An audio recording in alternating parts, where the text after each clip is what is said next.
All right, let me show you guys what Joe provided me with. A little early Christmas present from Mr. Jones. Yeah, man. There is a Flowmaster exhaust system for this car. This is exactly what's on the OG, although the exhaust system on that car is about 30 years old. 2.5-inch mandrel bent H-pipe, turn down tailpipes. Killer system because people call them Flowmasters. I'll tell you what, this car gets a ton of compliments and inquiries as to why it sounds the way it does. No secret, Hooker Super Comps, this exhaust system, stock, 194 308 cam. That's it. And that's how it sounds like it sounds. So we're going to try to duplicate that sound in Mr. Jones. Now, I will tell you this, not to bore you off the bat. A lot of these cuts are sharp as heck. Seems like my system from 30 years ago is a little bit more, dare I say, refined. But we're going to put each piece on the bench, kind of go through it with a file, clean it all up, polish it up, and hopefully tomorrow we can install this.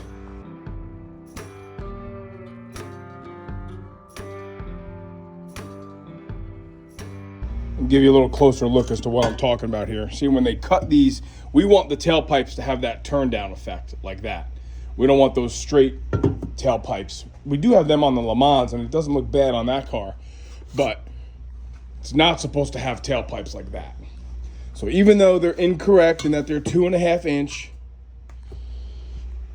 because these cars originally had 2.25-inch exhaust pipes up to the mufflers and then little tiny 2-inch tailpipes. Again, W31 designed it to run with headers, and open headers at that. So this is the type of stuff that makes one bleed, right? So we're going to go through, clean that up, kind of give these a polish, because there's a sticky kind of coating on here. And you start running the car right away with these exhaust pipes, and they'll stain. Every fingerprint on there will stain. Anybody mess with chrome exhaust on Harleys or something, they'll know about that. You might say, Steve, why are you messing with exhaust on this car? It's not even going to run anytime soon. Well, here's why. Because I want to get the shocks in. I want that rear end to not be so bouncy, and I want to be able to jack the car up and not have the rear end fall. The shocks basically limit the exhaust, or limit the travel of the suspension, rather. And what better time to get the over axle pipes in than when you have all that room, right? So let's jack the car up without shocks. The rear end will hang real low. We can even pull the coil springs out of our way. Snake the over axle pipes in, because remember, we don't want to scratch things in this car. That's the other thing. This isn't, no wonder they're jamming these exhaust pipes up there. Put the exhaust pipes, just the over axle pipes and the tailpipes on. I don't need to worry about mufflers or the H pipe yet. Just get the over axle pipe and the tailpipes on, and then we can get the shocks in, because the shocks did arrive, although they got to be painted. So that's what I'm doing, okay? Blah, blah, blah. Wire wheeling, polishing, show you what it looks like. Now, for the most part, these are pretty clean, right? This type of bending here is not evident in the exhaust system for my car, but again, from 30 years ago. This is the type of stuff it really does pay now to clean up. At some point, someday, you'll be in here polishing these exhaust tips at a car show or whatever. Man, you really don't want to bleed like that. So just get a file, clean them up a little. It's not... This is the time to do it. So that's all. Just kind of go through here where they cut it and clean those things up. So I'll go through that, and then I'll bring it along for the Brasso time. So I hope you can see the difference. Let me zoom you out here. Just clean that up a little bit with the file. Run the flat part of the file over the end of the tailpipe. Get those burrs off of there. This is all from, I guess, when they cut it.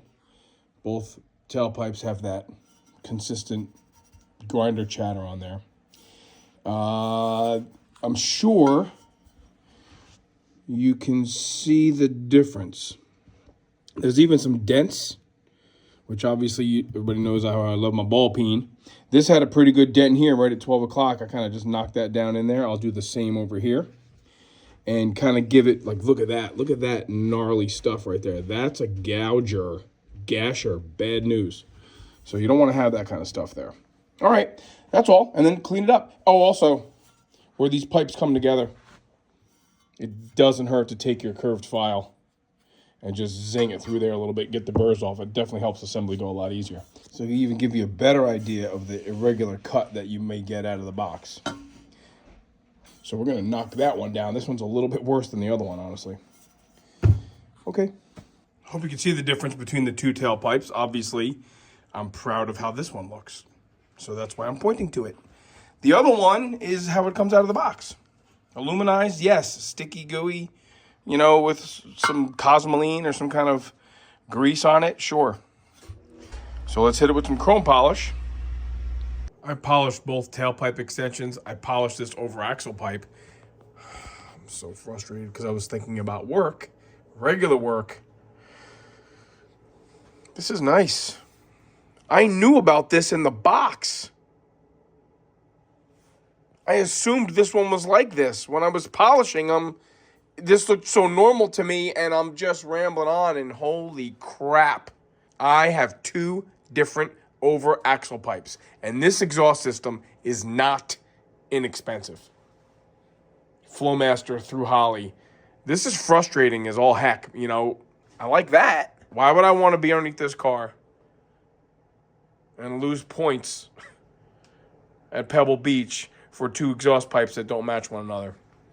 And I have a really paranoid fear that what's going to happen here is they're going to say, box the whole kit up, you know, the ones that I've polished and I've already filed the tailpipes, and clean them up, box it all up, we'll send you another kit, as opposed to just sending us one pipe. I don't know what we're going to do, but I'm certainly not installing this exhaust system this weekend. That's a straight bummer. Joe called into Flowmaster, a.k.a. Holley, and they sent us another one. Oh, wait a minute. They sent us another two passenger side over axle pipes. Whatever. It's still a little different. Some of these clamp marks on this pipe are really rough, but this is not a custom, you know, Gardner exhaust system. It's just kind of not, although it's not in our budget right now. But so we're going to put a little bit of Brasso to this. You guys know how I love the Brasso product. Also, not a sponsor. So let me clean this all up. The next project will be to get this exhaust in tailpipes anyway. We'll get the mufflers and tailpipes in so we can effectively put the rear all the way up for good with the new shocks that I will have to paint a correct gray. Lots to do. Let's get to it.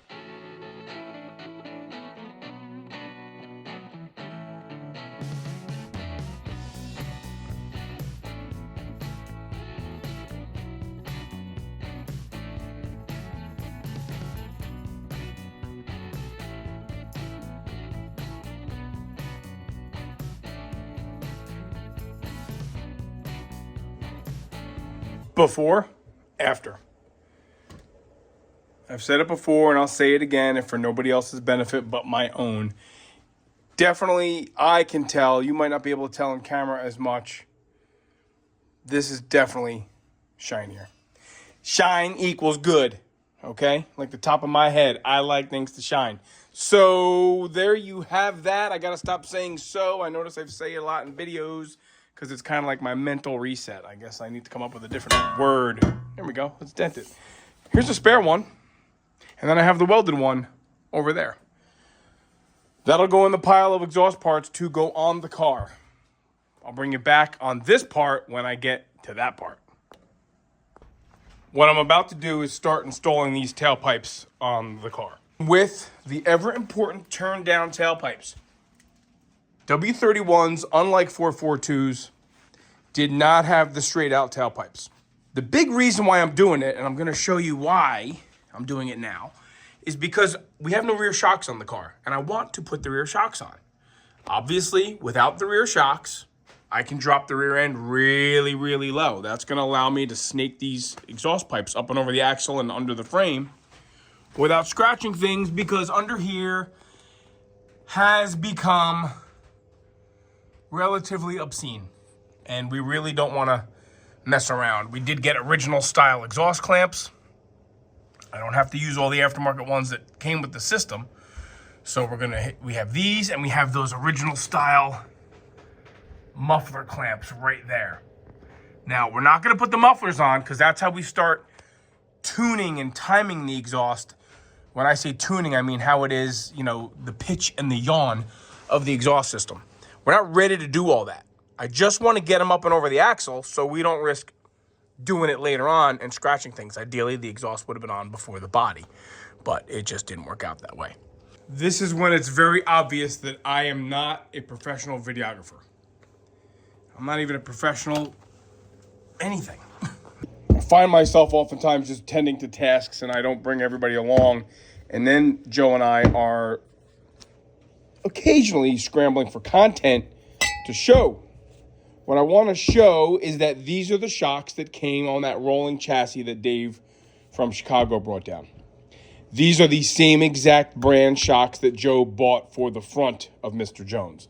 These shocks are in really, really good, almost new condition. I think I'm going to clean them up and paint them.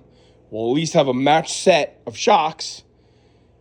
I know we have air shocks in the Ramrod, in the OG, and in the Le Mans. That's what he bought from Mr. Jones, but we're thinking, well, we have the opportunity because they're here.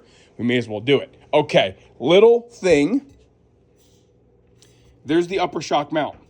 This one is no straight. I'm going to put this in the press, and I'm going to push this back where it belongs. And then I'll have something worth cleaning, prepping, and painting, okay?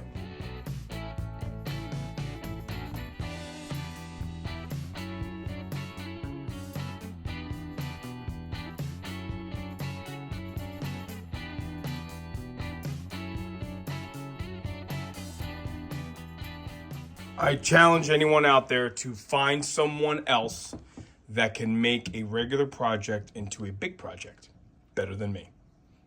I'm the best. I'm the absolute best.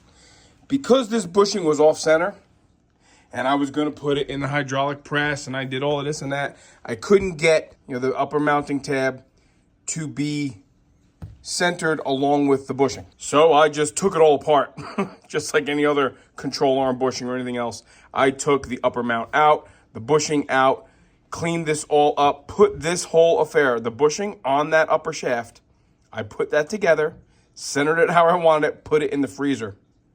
Cleaned this all up, heated this thing up to about 555 degrees. I say about that because my digital thermometer told me it was about 555.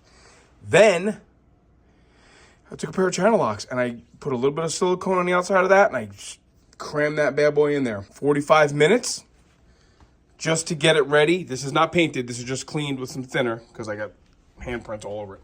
Gonna put it over there on the stand, which you can't really see behind the tripod. There is a shock hanging from my part stand. Let's clean this up for the final time, hanging on the stand. Put some gray on it. The exhaust pipes are on. Let me zoom you out a scotch. Those shocks are on. Both sides, obviously. We got T-pipes. We got shockage. The springs are back in. Can you see the springs?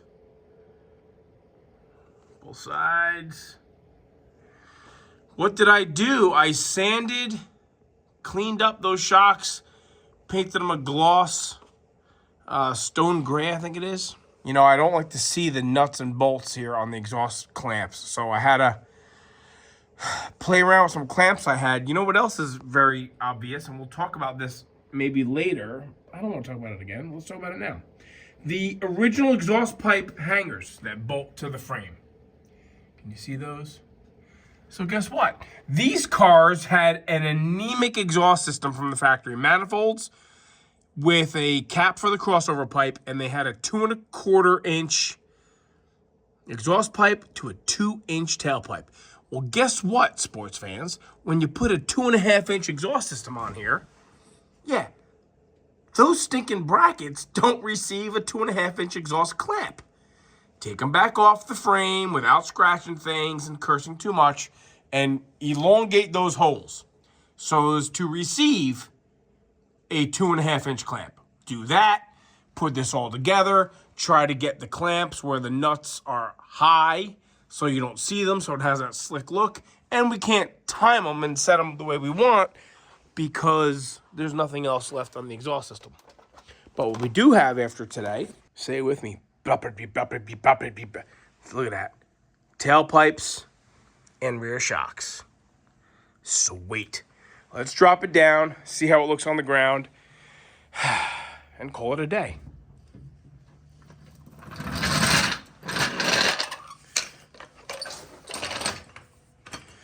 What are we left with here? This is what I do when I jack these cars up.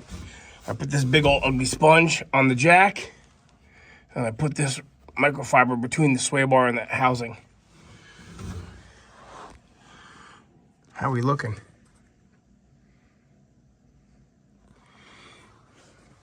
We looking okay? Sweet. Job well done.